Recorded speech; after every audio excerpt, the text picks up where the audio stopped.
Welkom familie. Het is mij een eer om jullie te zien en hierbij aanwezig te zijn.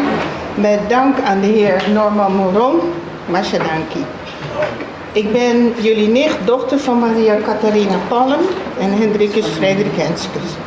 11 jaar Johanna Jacinta Henskes, roepnaam Ellie of Ella. We zijn kleinkinderen en een achterkleinkind van Rudolf Theodor Palm. Persoonlijk heb ik mijn grootvader nooit gekend, omdat toen ik geboren werd, hij al was overleden.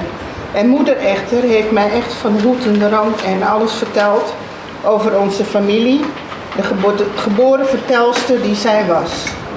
Als enig kind heb ik al haar documenten, foto's, krantenknipsels en bijbel geërfd.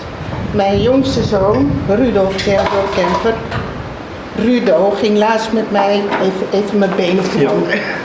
Ja, deze erfenis doornemen en daar kwam de wals Ellie, gecomponeerd in november 1943 door onze grootvader tevoorschijn. Mijn moeder heeft deze wals vaak voor mij gespeeld, maar dat is zo lang geleden dat ik me niet kan herinneren. Zo vertelde ik dit aan onze nicht Mila Palm en zoals Mila is, kwam zij met het briljante idee om dit voor te stellen aan de heer Moron. En dat waardeer ik ten zeerste. En ook al woon ik in een ander land, er gaat geen dag voorbij dat ik niet denk aan ons eiland, mijn gelukkige jeugd, met zoveel familie die allemaal een warm plekje in mijn hart hebben.